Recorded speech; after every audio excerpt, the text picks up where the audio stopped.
Good evening, ladies and gentlemen. Did you know that one of the most prolific uses for the camera in the 16th, 17th, and 18th century was for making realistic paintings of beautiful landscapes? In those days, the camera was quite literally a camera, from the Arabic word meaning room. On one side of this camera, which was more than which was which was basically more of a darkened tent, was made of canvas, was a little chair so that the artist could draw and sketch. On the other side was a tiny hole that let the light in. The hole also acted as a lens. The artist would first make a rough sketch and get all the proportions right, and then paint the scene using his or her imagination. This was going on for close to something like 300 or 400 years. This was the process for several centuries of painters. The camera existed before photography did. The invention of the photographic process stunned the world. In 1929, a way to make a permanent image onto a surface, the very first photographic positive print was discovered. This image, which exists even today, is also a landscape. Over the next few decades, the detail that the photographic image produced needed a lot more than just a hole in a tent. The invention of the Daguerreotype, released publicly in 1839, was a very delicate print, but it was splendid in tones and detail, even by today's standards. The journalists and scientists who saw it back then were stunned. They could scarcely believe their eyes. And things only got better than that. That was 1830, and then 1840, 1850s, the 1860s. There began a race of another sort that is often not spoken about. When you have possibilities of capturing brilliant detail, what is required is brilliant optics and lenses. And the race with optics and cameras is one in which events are still unfolding today. 60 years ago, Sigma made its entry felt in the photographic landscape. The birth of Sigma itself is a really interesting story. Incidentally, Sigma was born in a place called Aizu in Japan. This beautiful Edo era city of Aizu is a land where the history of the samurai unfolded with its very beautiful landscapes. And every Sigma lens is still made in its factory in Aizu. Soon after its inception, Sigma started making its presence felt in the world of lenses and cameras. Sigma has been innovating for photographers ever since, and especially so in the last 2 decades, where Sigma has moved from being a company that made affordable lenses and cameras to a company that makes premium, innovative, highly regarded optics. So, ladies and gentlemen, today's session is a part of a series of webinars in commemoration of Sigma's 60th year in production. Sigma's 60th anniversary celebrations will officially begin globally on September 9th.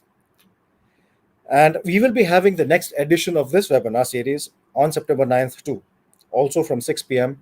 to 7 p.m. We have some very special guests with us, and you are all welcome to join us. So remember the date, September 9th from 6 p.m. to 7 p.m. Today's topic, one which has been popular since the day of the camera obscura, way before film came into being, and that is still close to a lot of us, is on landscape photography and wildlife. We have with us someone who is truly exceptional in these genres. Let me introduce our first guest for this evening, Narsimhan K. Narasimhan is a nature photographer primarily interested in landscapes, seascapes, and wildlife.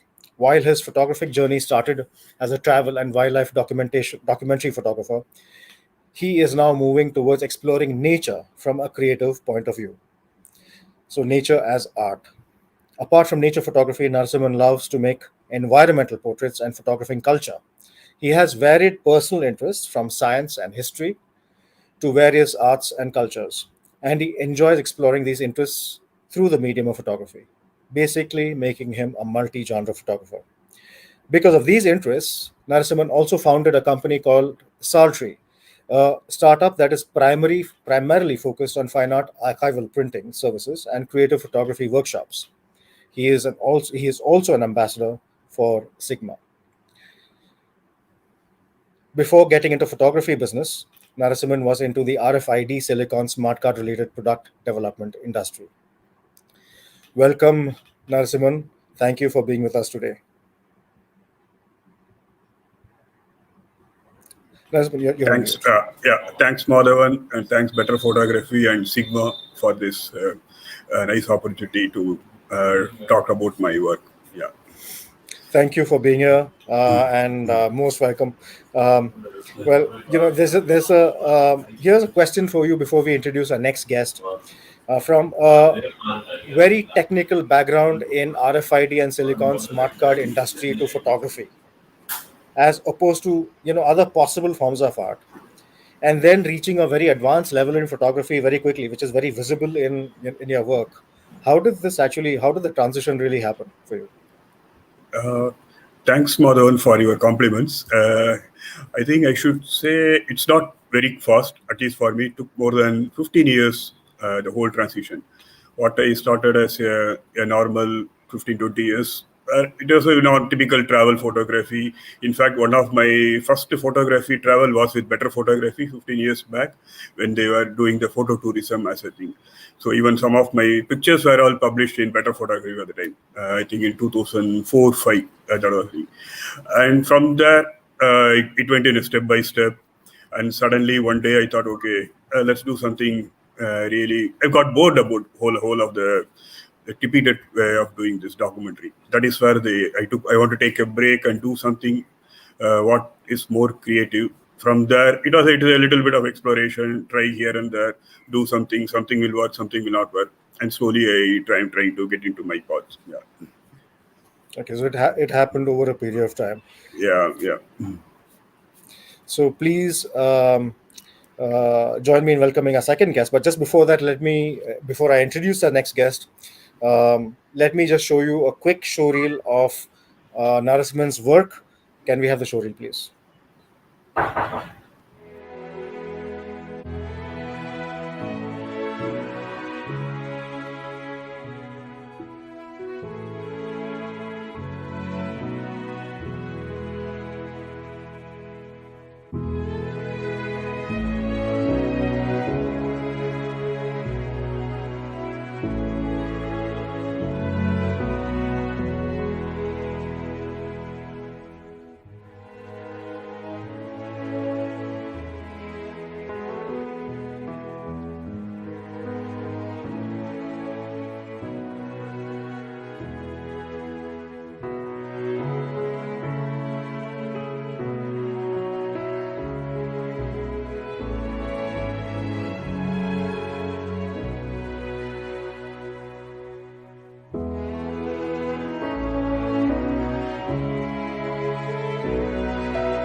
Wow, that was exceptional, technically perfect, actually.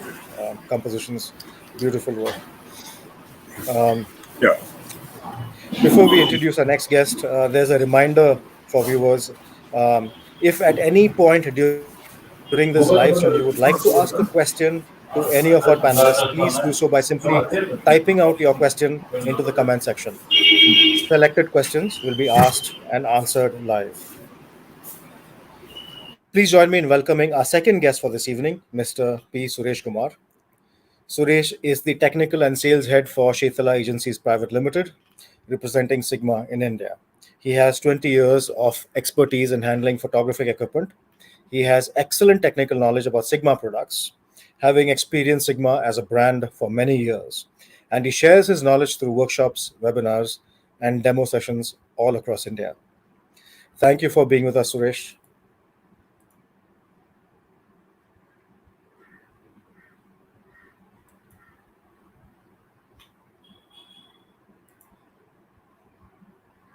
Suresh, you're on mute. Really sorry. Thanks for the introduction, sir. So, as you told, I started my career in photographic industry in 2001, and I really remember I was introduced to Sigma in 2003. From then, since then, I have been using the Sigma lenses and cameras for my personal photographic. I would say after the Sigma Global Vision in 2012, Sigma evolved to a different level. in my language, I can say bare level. So in the photographic segment, introducing new lenses, which are really mind blowing. They lined up the series into art, contemporary, and sports. Whatever they release, all are mind blowing lenses. And today topic is on landscape and landscape and nature. For landscape and nature, my choice will be the big three. We call it big three. There are three lenses, which I will be showing in my upcoming slides. So we will have a small video footage for the viewers also. It will be more interesting. Thank you, sir. Thank you so much, Suresh. That was a nice introduction to what you do in Sigma. And with that, we are going to open the entire questionnaire to the entire panelists. Once again, viewers are encouraged to ask questions via the comment section. Just type out your question in the comments, and it will reach us. The best questions will be asked to the panel and answered live. So please do ask your questions to both Suresh and to Narasimhan. This question now is to Narasimhan, and it is possibly connected to your choosing nature photography in the first place. They say that nature is actually the greatest teacher of all. And after you began nature photography, be it in the form of wildlife or landscapes, did you experience aspects of nature being a great teacher? Was there any specific revelation that occurred to you, that was not there before once you started shooting nature and wildlife? There are many things, Madhavan. For a simple thing is when I get into the wildlife, first thing I learned is whether even I could say whether wildlife or landscape. First thing I learned is the patience. You have to wait. You have to wait for some things to happen. When you wait, suddenly the light can be so dramatic. You're going to experience a very different landscape when cloud is passing, or when you wait for some time, suddenly you see that some kind of animal, some tiger or something, or it could be lion, or it could be a very small thing like robber fly, which may be doing and hunting, which may be or something else is prey, which is trying to get out of the predator. It gives you a very different life, which is what I learned from the whole thing is. We have to get out. We should not get into the boredom, or we should not get into the kind of a template living. So this is where what the nature taught me. In fact, yeah. In fact, I completely agree with you. The templatized life. That's a good way to put it across. We often live our lives within the walls. We don't really get to see nature. In fact, I was reading this beautiful quote by someone I don't remember. I don't remember who said this, but they said that the people with the narrowest worldview, with the smallest worldview, with the most difficult worldviews, are the ones who have not seen the world at all. So absolutely, That's yeah. right. So Yes. so going out and there's a lot got to do with patience, I think. Patient. And it's also a way for you to just simply contemplate and breathe. Yeah. So I completely agree with you. So who were some of your greatest inspirations? Because usually when you start nature photography, you also look at various inspirations from maybe different kinds of arts or from different Yeah. photographers. Who are your greatest Yeah. inspirations? I think, when we start into this as a maybe at the first time, possibly our inspirations could be our friends or somebody within our club or anything like that. Over a period of time, we start learning, we start understanding the whole thing, even including the photography and life. Our way of looking the masters itself is different. If you look now, possibly even see we have people like Ansel Adams, Galen Rowell, who have been one of the biggest inspirations for us from a photography point of view, or even from a life, I would say, life point of view, how they lead the life, how they have been approaching the life. When I currently look from a photography specifically right now, I really like people like Gaital, who is in the landscape photography. Then we have Nick Brandt, who is in the wildlife photography. I really like those kind of people, and Sebastian Saldigo, and one of the and in other person which I have been inspiration for me is Michael Kena, mainly on the landscape, the way he takes the black and white. His portfolio is fantastic. If you look at it, these are all some of the people I would say who have been really been inspiration. And India, we have, at least I would say, like I have interacted with Satya Prasad Hyderabad, who I would say is one of my inspiration, even I would say guru kind of a person. And in wildlife, I really like the work of Shivang Mehta, Ganesh Shankar. It's even when I go to Portrait, we have a whole list of people we have. So I really like all journalists, but in my nature and wildlife thing, these are the people who I really like, who I really look forward to as an inspiration. Yeah. And now that you mention it, I do see some influence or some of especially Michael Canal, this minimalistic kind of landscapes, and maybe Okay. Ganesh Shankar as well. You know. Yeah. Thanks. Thanks. So you mentioned that you moved from documenting nature to creating art. I see that now. But can you tell us a bit more about your rationale for it, and why you moved, and what exactly it is that goes through your mind when you're actually shooting nature in that sense, from an artistic perspective? I think this only thing I feel is possibly one of the major thing which made me to move from documentary to more of a creativity is I started seeing less challenge in the documentary photography. That is what that's the thing. It becomes a kind of the moment you see the tiger, you start clicking 1,000 photographs. That all depends on the. If you have a lot of money, you can buy the one of the best camera, best lens, 600 or whatever, f4 or f2.8, whatever the thing, and you would be just doing this and start processing. And this is the way initially I started. But I find it, where is my creativity in this? This is something related to the some camera, some lens. This is what most of the work is happening. I will be just carrying the camera in a vehicle and just do the clicking. And this is the one of the thought process that triggered me to look into beyond the standard documentary thing. And my travel also gave me a real exposure to talk to the people. And when I go into the forest, when they talk to the local, the tribals, they give me a different perspective. They were actually the people who are actually in, day out in the forest. They give the tiger or whether it's a tiger or a hyena or whatever it is, their perspective is very different from us. And this is where I start, okay, let me little bit slowly move out of this trigger-friendly, trigger-happy mode to the little where what maybe to the more creativity where I can put my effort. That is something. What is my signature in the whole photo? That is what. It started whole thing. Yeah. Let me just sort of dig a little deeper with what you just said. One of the greatest Okay. fears, and I'm not particularly a wildlife photographer, so but I Okay. experienced this when I was shooting wildlife. One of the big fears for any photographer, especially in wildlife photography, is missing the shot, Okay. and Yeah. or not getting the shot at all. Yeah. So the trigger happy mentality actually, I would assume comes from there, because Yeah. you go crazy trying to shoot. Crazy. Yes, uh, that's true. but the problem with trying to make it artistic is that you have to wait, and with the Yes. risk of possibly even missing the shot. Yes, that's true. Yeah. So how You do are you right. reconcile that? Initially, it was a little challenging. I think what you say is perfectly right. When I, for possibly when in initial stages, I was trigger all in a trigger mode. I'll be doing something like a gunshot. I'll be triggering.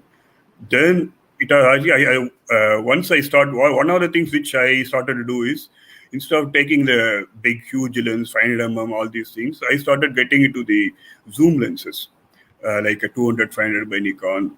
And even nowadays, even I'm getting into the Pentax medium format, where you cannot do certain things very fast.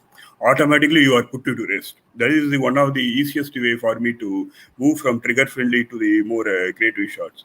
But what, as you say, it is not easy for a person, especially when there is a hunting happening, to just see what is to just watch and not to photograph. Initially, I find it very difficult, but nowadays, even I don't worry. Even if the tiger is moving or if there is a real hunting happens, I may have my camera ready, but I will not actually trigger it. I will not do any photography. I'll just watch it. I just enjoy watching more than the photography. more than the act of photography. Maybe I see these kind of, when the hunt is happening, when you're in the initial stages, it is photography. That is what triggered me. Now I see the hunt becomes a fight between a prey and predator. I see this as a life. More than the entertainment, it goes in a different, it brings me a different emotions to me. It is no longer an entertainment for me. And this thinking actually made me to slow down quite a bit. I think that's a very good point to take. Uh, I also did experience something like this by shifting my lens and not carrying a telephoto lens into one of the excursions that I had done, and I realized that it makes a huge difference. Especially Yeah. often as photographers, we don't experience the moment because we are so busy trying to capture it. I Yeah. think that is also work. But Yeah. you mentioned something that brings me to my next question, which is about your process. Oh, It is said that chance favors the prepared mind. good mind. Yeah. So what is your process? How do you go about preparing for your photography? You mean for a trip, or how you look into it when you say process? I Either ways, so let's say you're going for landscape. So you have some incredible landscape photos. So let's begin with Okay. landscape photography first, and then Okay. also wildlife photography separately. Okay. Okay. Uh, so for when I do for a first time, say for example Himalayas or a new area, I don't expect anything. Typically, what will happen is like either I go there, stay for a few days, 5 days or 10 days, whatever it is. Uh, my idea is first to get out of the normal photographs. That is, when you get into the place, say for example, you are going to Ooty. First thing is you find everything new. If you are not been to Ooty then everything is new. So with the newness, create a lot of curiosity for us. We start photographing everything. Then maybe after a few days, or maybe after a second trip or third trip, you start really exploring the place. Not where the curiosity, from curiosity, and from there you move to the boredom area. When you are getting to the boardroom phase, that is where you start getting into the creativity part, where you want to show the normal uh, street scene of Ooty in a very different perspective, because you yourself will get bored by your own pictures. This is the way I look in the whole of my process, in the whether it's a landscape or even a wildlife. First time, if I get something very interesting picture, it is purely I would say serendipity. It just happens because there is a fantastic lighting. I am just able to capture it. But when I go repeatedly at the same place, you don't get the same lighting. You don't get the same kind of a setup. But that is where you are going to create some real work. This is what I feel. This is something what I'm still following. Yeah.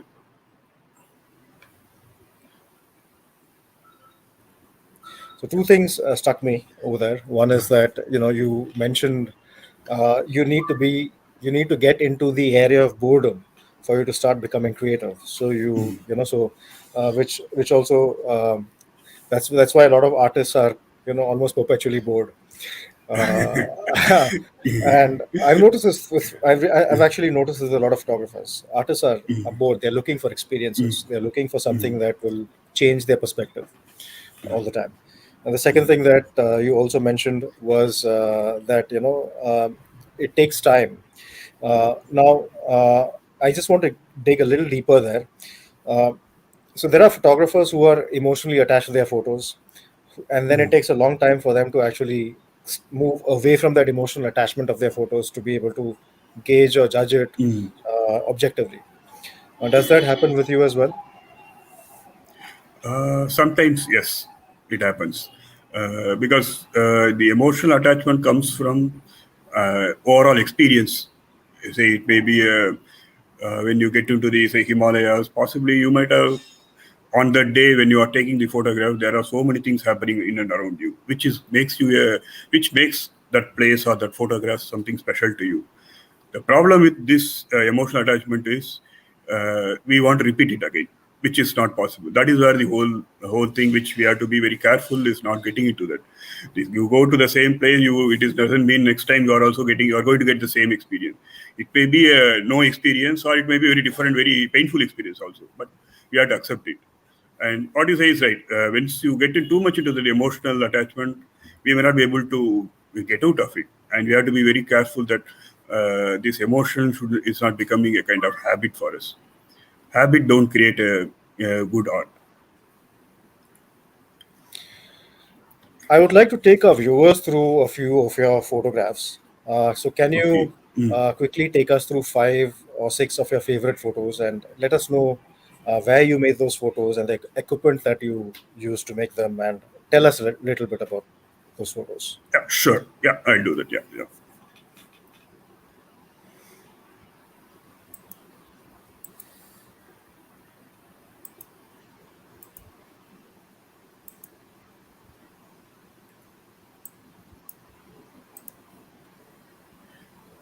Is it visible?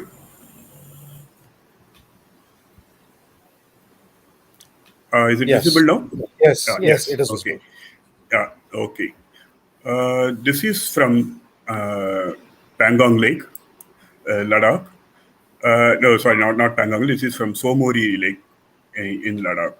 This was taken some 3 years back. It was in the early morning, maybe around 4:30 to 5. That is where you get to see this kind of colors. And we were in our hotel. It was quite a chilly. We were I think around in end of September. We specifically, actually, I went there mainly to really experience the different colors. From June to say August, the end of September, May, the weather in Ladakh will be a little bit moderate, but after that it become very chill. But the other side of the chillness is you will also get the cloud patterns very interesting. Sometimes you may little bit moody pictures you can do. This is one such a picture. It was in early morning around 5 o'clock. Actually, it's a long exposure, uh, which made there is a lot of sky cloud movement happening, and somewhere sun is trying to come. Really, this in this picture I have used the filters like a graduated ND filter, and as well as a big stopper to create a long exposure shot. And basically, I have used Nikon D810 with the 35 lens. Most probably, I think if it's 35 I will be using I would have used the Sigma 35 fine art lens. This is the thing.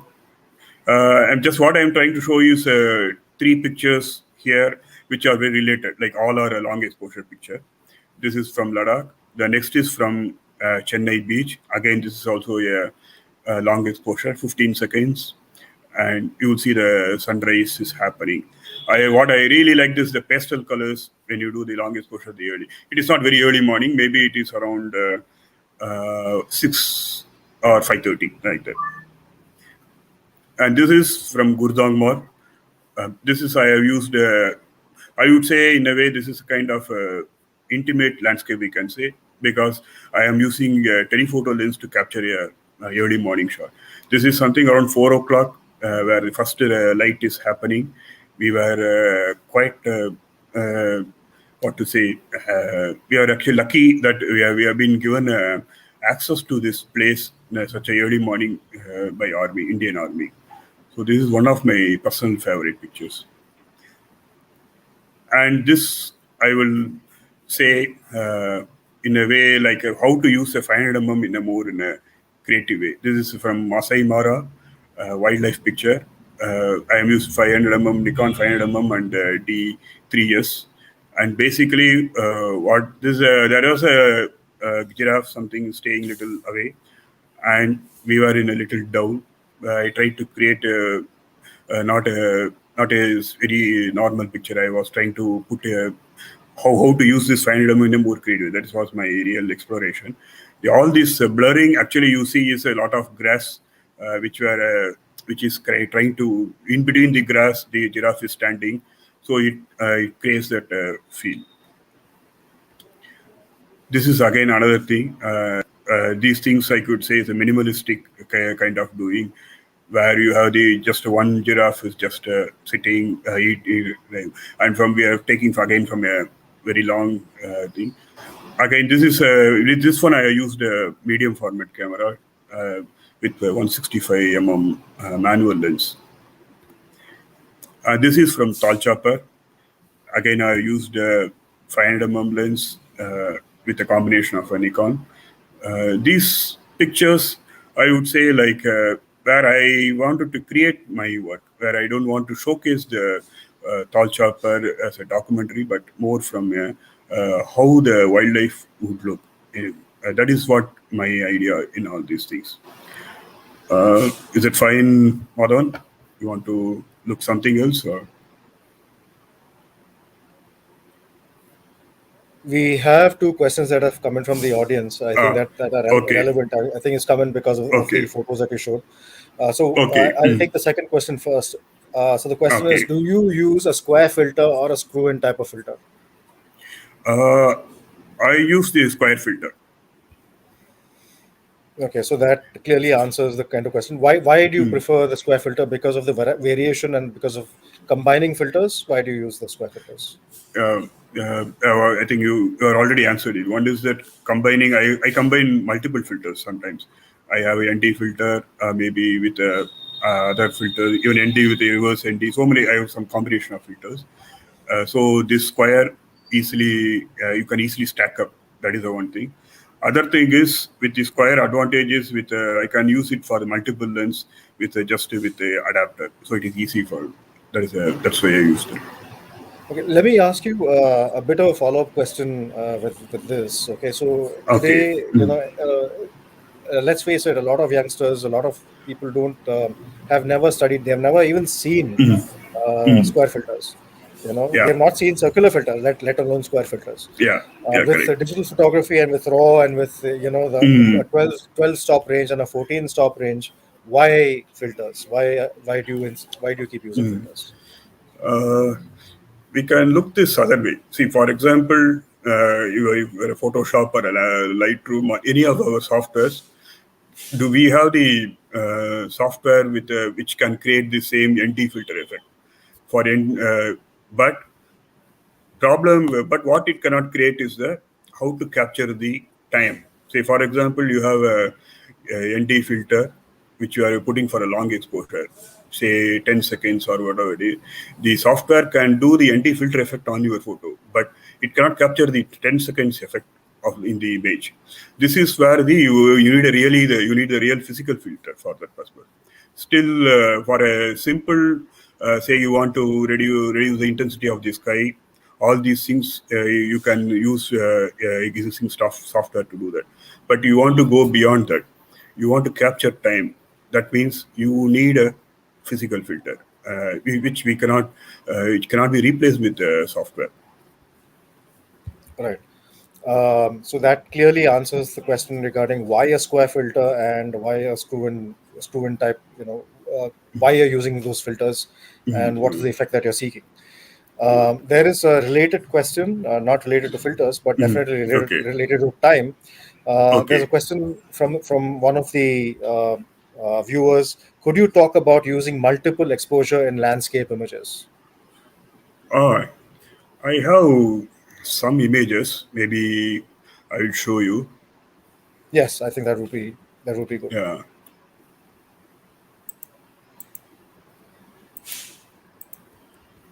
This is one of the multiple exposure image. Possibly it is a more of an abstract, I should say, but that is what my intention is also. This was in Nubra Valley, where we had a lot of sandstorm was happening. I wanted to create what is my purpose of this whole thing was I wanted to create a movement of the time or movement of the air in the picture. So what I did is was using the put a tripod and use the multiple exposure technique, made 3 or 4 images in a RAW and put it in Photoshop to make this picture. Yeah, probably you may see or you may not see the mountains, but if you closely look, you can see the edges of the mountains, all these things.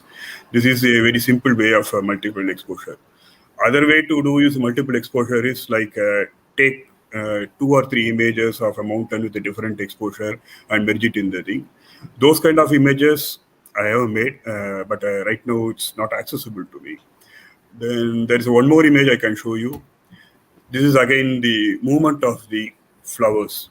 Again, this is also a multiple exposure. Again, the purpose of this image, this photo is to show the how the air or a wind impacts the flowers. That was my idea. So basically, I captured to capture the time, I can say. So again, this is also a multiple exposure where I think I made 8-10 images successively, and this because of the slow movement of the wind, you can see the blurring of the field. This one we can still use the, say for example, square filter or any type of filter to create this, but with a multiple exposure, it is much more easy to create this kind of image. I Beautiful. think this should answer the question. Yes, absolutely. So my next question is about regarding your fondness for Sigma. So you use Sigma lenses and cameras. So tell us Yes. how it began for you. I think my connection with Sigma and better photography, it became more than 15 to 20 years, I should say. Possibly one of my earliest wildlife lenses, 5500 Sigma lens. That is something was more affordable to me at the time, and it is also gave me a lot of exploration mode from it's become a one single lens where I can use it for the travel purpose or even to taking a street photography as well as getting into the any of the wildlife. So that was a first lens. I bought it actually at the time. We had a little difficulty in getting this kind of a lens in India, so I bought it through one of my friends from US. From that point, I have been regularly using Sigma lens. My another favorite lens I'm still using is a 150 macro lens. I really enjoy that Sigma lens. Then slowly, when the Sigma started releasing their FA lens, that art lens, it is really a fascination. I really enjoy that's a kind of a quality. Two things is the quality at the same time affordability. That's what I really appreciate both the things. I use this lens mainly even for both for a landscape, especially 35 I use regularly for a landscape, as well as in my portraiture, environmental portraits, or those kind of things. Then another interesting camera which they released, that DP series. I really enjoyed that. We had a DP012 camera with us. I've been regularly used. This is also one of my part of my travel kit. I always keep one or either DP1 or DP2. I'll keep it with my thing. We'll be wherever I travel. I do capture in both the things. The kind of colors these cameras create is really amazing, and it is also the simplicity. I am looking more from a Sigma for an upgrade of that DP series. Yeah. I remember the 5500 Uh, I had reviewed that particular lens, and in fact, there was a okay. interesting experience where I was picked up by the police, and Uh, only because they were very curious. They had never okay. seen a lens like that of that nature. So they Okay. were very Okay. very curious. So they wanted to look through Yeah. the viewfinder. Okay. So very Yeah, sweet of them that's actually. right. Yeah, Very yeah, that's innocently, right. they said that Mm, they stopped me and big van, mm, and stopped me and said, okay. "Look, we all want to look through that camera." Okay. So so That's nice. yeah, Yeah. so Suresh, I'm sorry I've kept you waiting for a long time. So this is a question for you, Suresh. So Sigma is now known as a premium lens brand worldwide. So can you tell us a little bit more about Sigma's latest lenses, and especially considering that landscapes can involve both wide telephoto, it can even involve macro because there are macro landscapes now. Can you tell us a little about a few of the lenses, especially for landscape photographers and for wildlife photographers? Yeah, sure, sir. I like to have a small presentation regarding this topic. We can we move to the slide?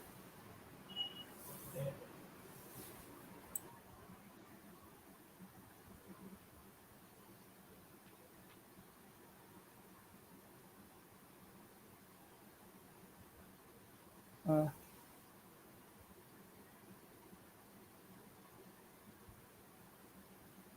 I think my screen is completely visible to you. Yes, Yes. it just So came and before starting, yeah, sorry. it's now visible. Um, Yeah. Can we remove the? Yeah, correct. This is great. Thank you. Yeah. See, before starting into details, I always say Sigma always think about the relationship between the photograph and the photographer should be more dynamic, and they want them to get back to the enjoyment really. And I would say like Narasimhan sir said like after the Sigma Global Vision in 2012, they started lining up these lenses into three categories. What you are seeing is contemporary, arts, and sports. So contemporary are lightweight lens, uh, compact, without losing any optical performance. And art series are very well known to Indian market, not only Indian market globally.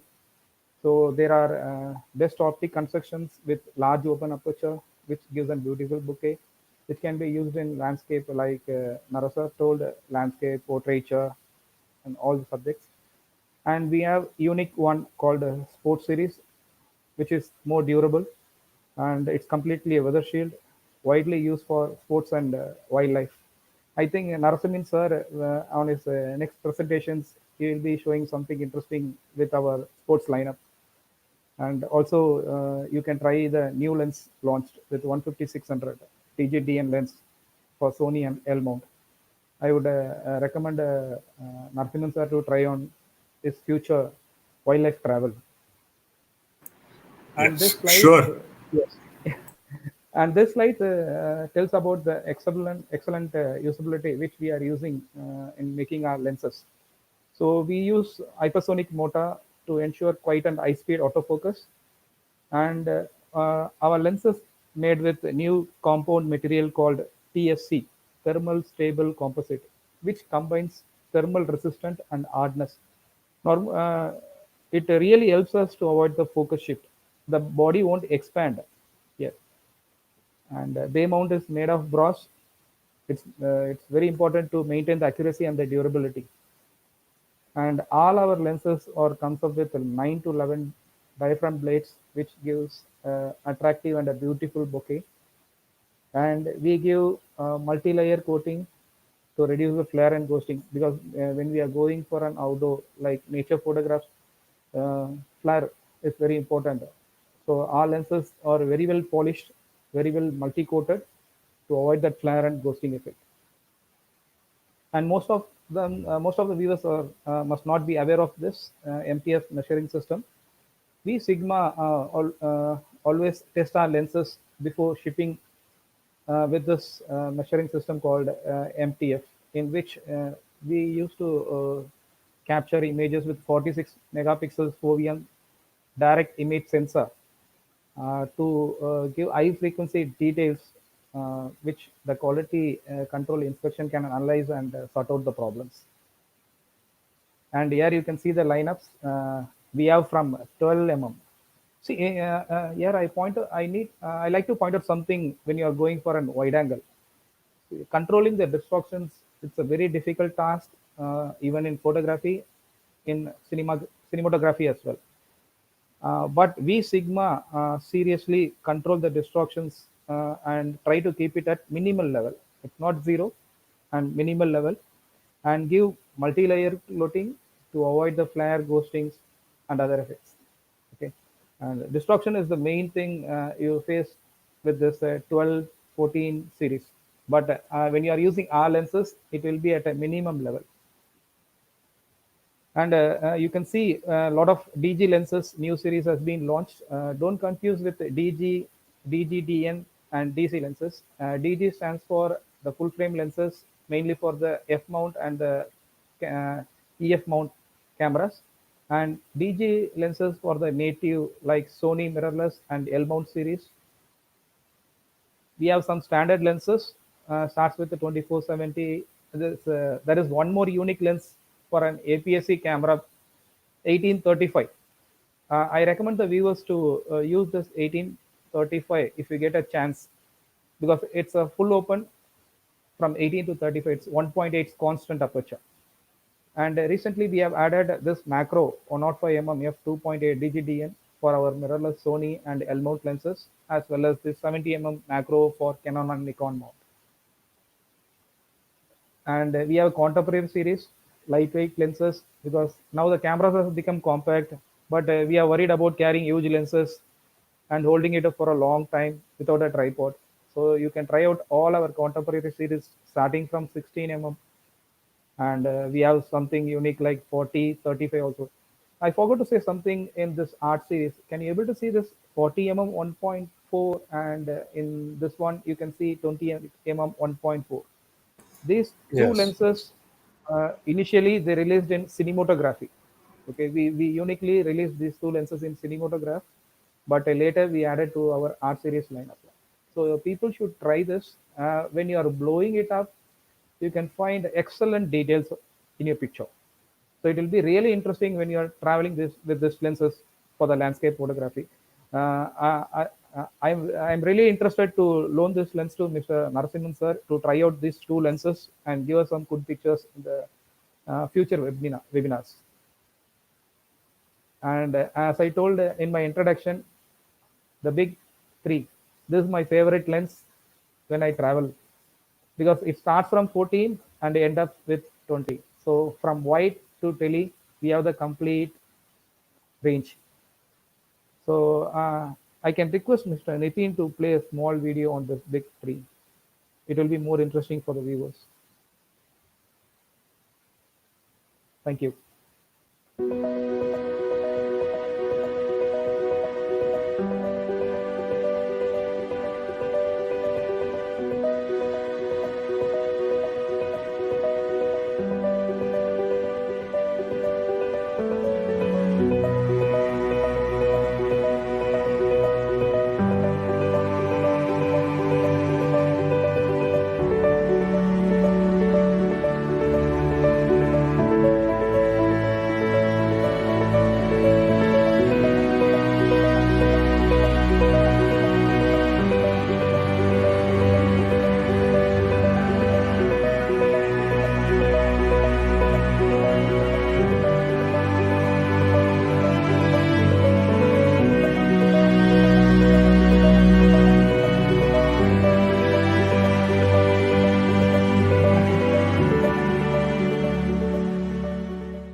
That was a nice video, Suresh. So I just also have one more question for you. Over the years, Sigma has developed some path-breaking cameras as well. Yes. I've experienced a few of them myself, but can you tell us a bit about the latest ones from Sigma, and also again about the lenses that pair best with them? Sure, sir. Again, I need to take it to the slide presentation for you so that it will be more clear for the viewers to understand it better.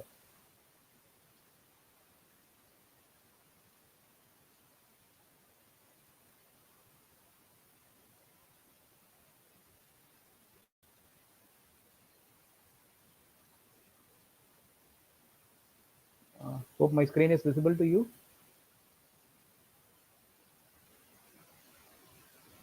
Hello. Yes, it's visible, Suresh. Yes. So initially in 2019, Sigma launched its new form of camera called Sigma FP, which is the world's smallest modular full frame camera. It's basically designed to be flexible, adaptable, and fun to use. This year, 2021, they released the successor model of Sigma FP, the Sigma FPL, what we are seeing on the screen. So what makes the huge difference between the Sigma FP and FPL? Sigma FPL comes with the 61 megapixels, but Sigma FP used to be 24 megapixels, more into cinematography. But now we want this camera to be used widely in both photography as well as in cinematography. So this, as I told you in the beginning, it's adaptable to all the level, start from the portraiture maximum to the cine level. You can see the different types of UJs here, from portraiture, field style, snap style, gimbal, streaming. Particularly in streaming, when you want to stream something in 4K, this compact cameras do, rather than using a big cinematography camera with a 4K or a huge camera with a huge lens. So you can just see that a tripod. It's a table tripod which can be easily connected to our camera with a 4K output. You can view it, and it has a seamless switch from still to cine. There is no need to go into deep into the menus and change every setting. Simply, if you switch from cine to still or still to cine, uh, all the options controls will be shifted to cine or still, whatever mode you select. The Sigma FPL key functions and features is still camera for stunning pictures. As I told you, it's a 61 megapixels. We can have more details when you're capturing it while recording it. Cinema camera has a powers in a shoot. You must have seen the setups what I showed you earlier. So we call it as a powerhouse. Web camera, we can shoot a 4K. You can use it for a 4K live transmission. And directors viewfinder is an essential for every film directors, because when they travel, like how Narasa travels for a landscape photography, the directors used to travel when they want to see their locations. So when they are going for some locations, they can't able to carry the huge equipment with them, or they can't take all the assistant with them. So they can take, instead of carrying huge items or huge equipment, and their assistant, he simply can use this camera in his packet with the 45 well-paired lenses. He can shoot the original footage what he is going to be shoot with the red Arri or a Sony camera. Most of them will see, sir, you are introducing new cameras, very compact, very lightweight. But how I am going to manage with my lenses? Those are huge lenses. How I am going to carry it? As I told you, Sigma always thinks one step in advance, and before releasing the FPL, they released the I series, which is very unique lenses like a pancake. But you may have a doubt when the lenses becomes compact or a pancake. Is there any loss in the picture quality, or is there any loss in the coating? No, nothing like that. See, every lenses, even this I series, from art series to I series or contemporary series to I series, each and every lenses is tested with 46 megapixel OEM sensor, and everything has been multi-coated. And we are checking each and every lens whether it's giving a flare, is there a disruption. So we are analyzing each and everything. But the reason we can able to give wonderful lenses, and when we are releasing new things, because our technicians, our Sigma technicians, are not only the technical technicians, they are really photographers, because Sigma always likes to give new products and want the photograph to enjoy the moment.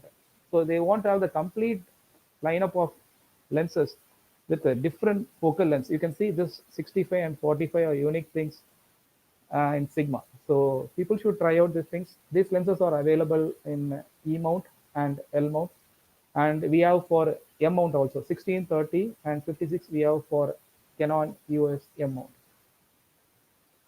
And see, basically this FP camera comes, FPL and FP camera comes with an L mount. But if you used to have some Canon lenses already in your bag, but you have a lot of lenses with the EF mount, no worries. You can use our MC21 adapter. And if you want to use this camera for a cinematography, we have a PL adapter for this MC31. So we have a choice. So this camera can be used with Canon lens as well as the cinematography PL mount lenses. Thank you. I think I request Mr. Nitin to play a small video on this so that the viewers can enjoy how this camera can be used.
I want to invite all the viewers to join us on September 30th because we will be having a very special session on this Sigma FP camera. So I, I invite all the viewers, please join with us on September 30th to explore more on this because cinematographer Mission Zala will be with us.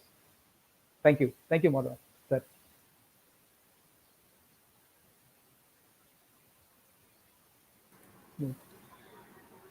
Thank you so much, Suresh. I think without a doubt, Sigma makes some of the most exceptional product videos. I think the Yes, original FP and even now this new FPL videos is mind blowing. yeah, this FPL video is mind blowing. Absolutely. So I would like to move to Narasimhan again. Okay, before we end the session, um, this is a quick question to you, especially with regard to students. And because everybody wants to know all about students. So before I ask you about the students, I just want to ask you a little bit about the Saltree as an archival printing setup. So could you just quickly tell us about that and what are your ideas on the value of printing, especially in these times? Thanks, Madhavan. I think it's quite an interesting question, I should say, because printing is something we have lost that interest over a period of time, which is also natural because when you have earlier we had the film, we have no other choice to print to see what is inside the film. Now, with the advent of the whole set of monitors or the computers, all these things, we don't technically need a print version of any of our pictures. So automatically print takes a backseat. Having said that, print gives you a different perspective for an art, for an photographer. This is something many of us are missing it.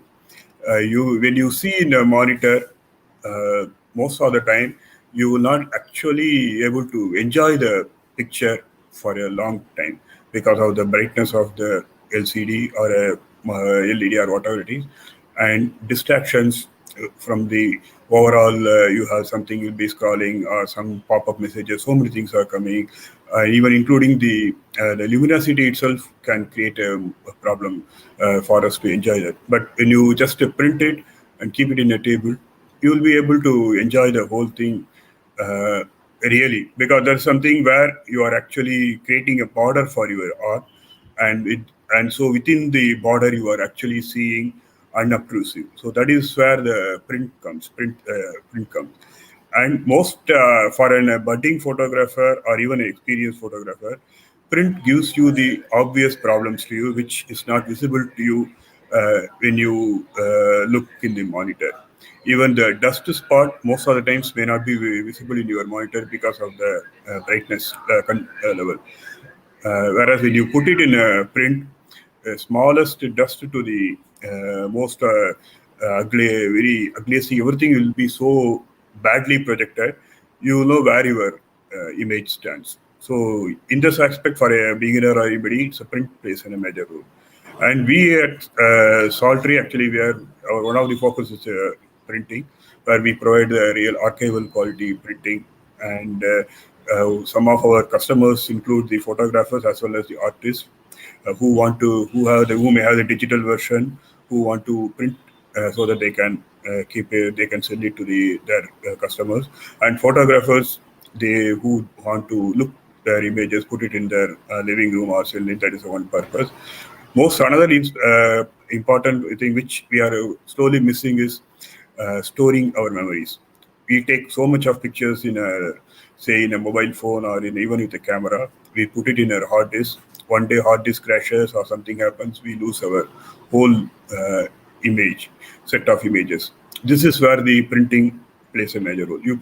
Whereas if you keep it a printing, even whatever even the lowest quality of the printing, it will come for at least 20, 30 years, even more than that. You can give it to your grandsons, whole thing, and it will become a part of your legacy. So that is where I think printing still holds a major role in our culture.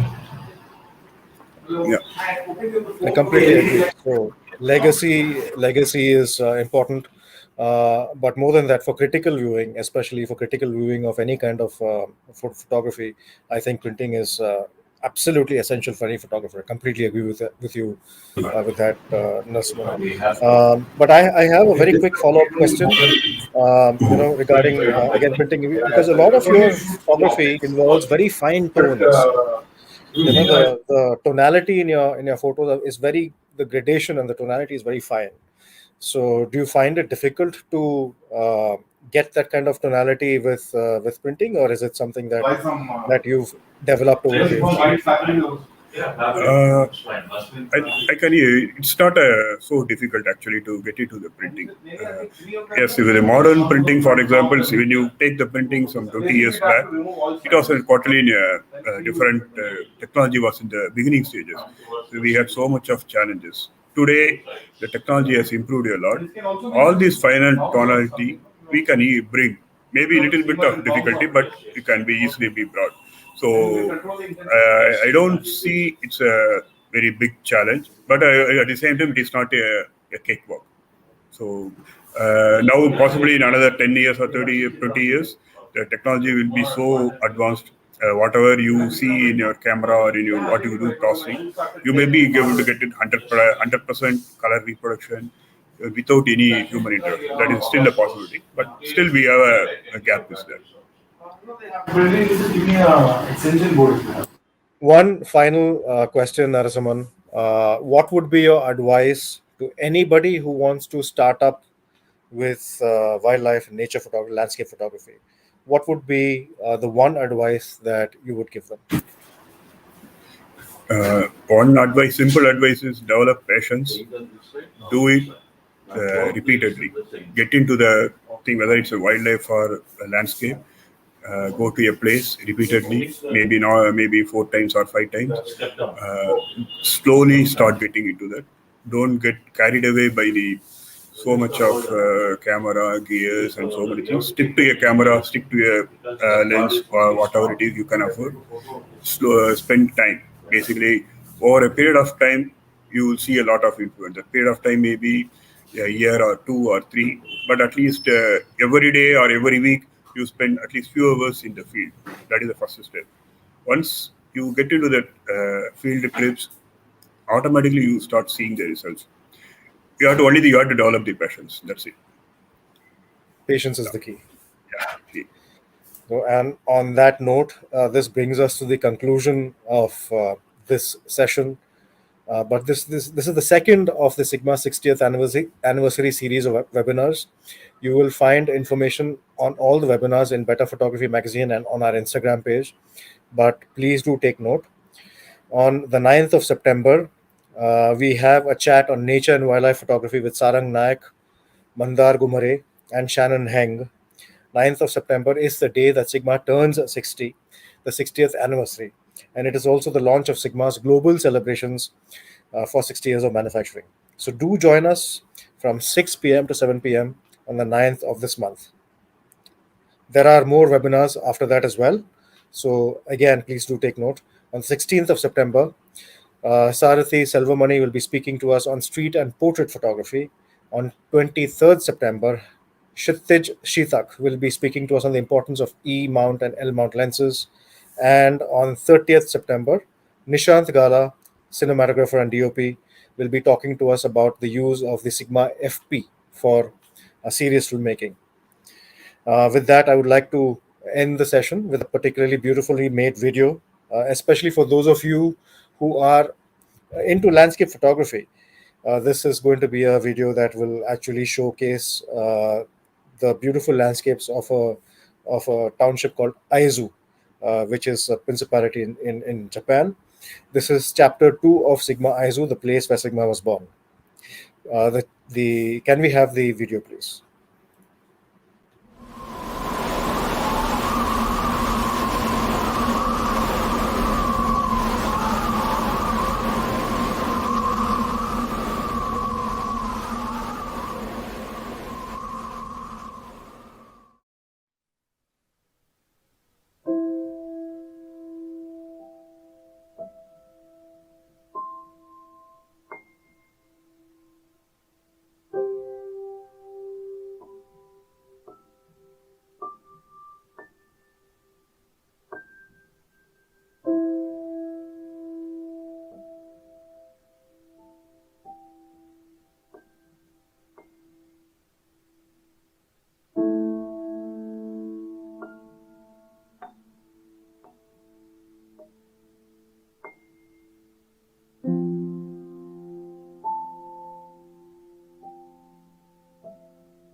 That was indeed beautiful. I know that we have exceeded our 1 hour by a few minutes.